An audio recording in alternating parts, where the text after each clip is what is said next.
जय माता दी। आज हम सुनेंगे दुर्गा सप्तशती का चौथा अध्याय, देवताओं द्वारा देवी की स्तुति। आओ शुरू करते हैं। महर्षि मेघ बोले, देवी ने जब पराक्रमी महिषासुर को मार गिराया और असुर की सेना को मार दिया, तब इंद्र तथा समस्त देवताओं ने अपने सिर झुकाकर भगवती की स्तुति करने लगे। जिस देवी ने अपनी शक्ति से यह जगत व्याप्त किया है और संपूर्ण देवताओं तथा महर्षियों की पूजनीय है, उस भगवती को हम नमस्कार करते हैं। वह हम सबका कल्याण करे। जिस अतुल प्रभाव और बल का वर्णन भगवान विष्णु, शंकर तथा ब्रह्मा जी भी नहीं कर सकते, वही चंडिका देवी इस संपूर्ण जगत का पालन करे और अशुभ भय का नाश करे। पुण्य आत्माओं के घर में तुम लक्ष्मी के रूप में निवास करती हो और पापियों के घर में तुम अलक्ष्मी के रूप में निवास करती हो। ऐसी देवी को हम नमस्कार करते हैं। देवी, तुम इस विश्व का पालन करो। असुरों का नाश करने वाली, भारी पराक्रम तथा समस्त देवताओं और दैत्यों के विषयों में जो तुम्हारे पवित्र चरित्र है, उनका हम किस प्रकार वर्णन करें। हे देवी, त्रिगुणात्मक होने पर भी तुम संपूर्ण जगत की उत्पत्ति का कारण हो। हे देवी, भगवान विष्णु, शंकर आदि किसी भी देवता ने तुम्हारे पार नहीं पाया। तुम सभी आश्रय हो। यह संपूर्ण जगत तुम्हारी ही अंश रूप है, क्योंकि तुम सबकी आदिभूत प्रकृति हो। तुम्हारे जिस नाम के उच्चारण से संपूर्ण यज्ञों में सब देवता तृप्ति लाभ करते हैं, वह स्वतः तुम ही हो। इसके अतिरिक्त तुम पितरों की तृप्ति का कारण हो, इसलिए सब आपको सवदा कहते हैं। देवी, वह विद्या जो मोक्ष को देने वाली है, जो अचिंत्य महाज्ञान स्वरूपा है, तत्व के सार को वश में करने वाली, संपूर्ण दोषों को दूर करने वाली, मोक्ष की प्राप्ति कराने वाली, वह तुम ही हो। तुम ही भगवती, तुम ही चिंता हरनी हो। की उत्पत्ति एवं पालन के लिए तुम वार्ता के रूप में प्रकट हुई हो। तुम संपूर्ण संसार की पीड़ा हरने वाली हे देवी, जिससे सारे शत्रुओं को जाना जाता है, वह मेघ शक्ति तुम ही हो।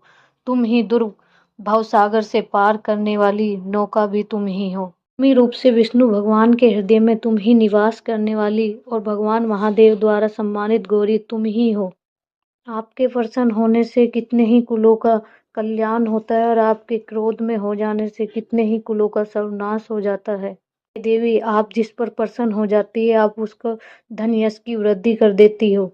दुर्गा, तुम संपूर्ण जगत का कल्याण करने वाली है और स्थिर चित्त बालों के द्वारा चिंतन करने और उन्हें अत्यंत मंगल में देती हो। देवी, हृदय में कृपा और युद्ध में क्रोध, यह दोनों बातें तीनों लोकों में केवल तुम में ही देखने में आई है।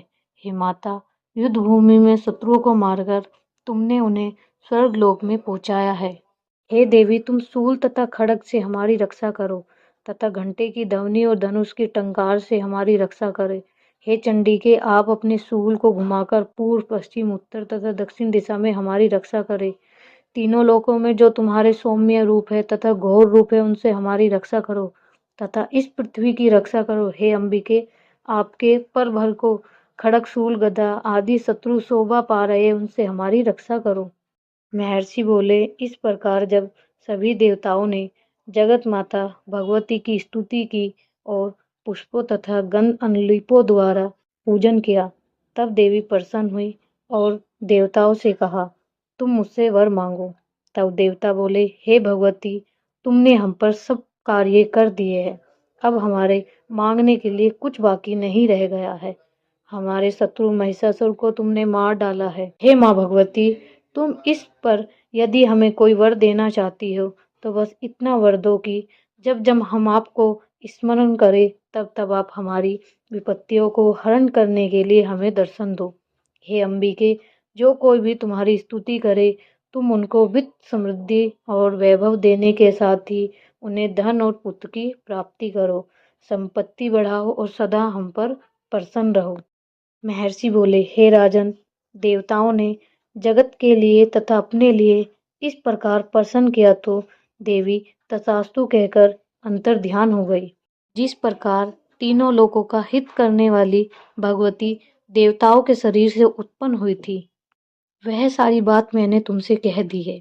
इसके पश्चात दुष्ट असुरों शुंभ निशुंभ का वध करने और सब लोगों की रक्षा करने के लिए जिस प्रकार गौरी देवी के शरीर से उत्पन्न हुई थी, वह सारी बातें मैं तुमसे वर्णन करता।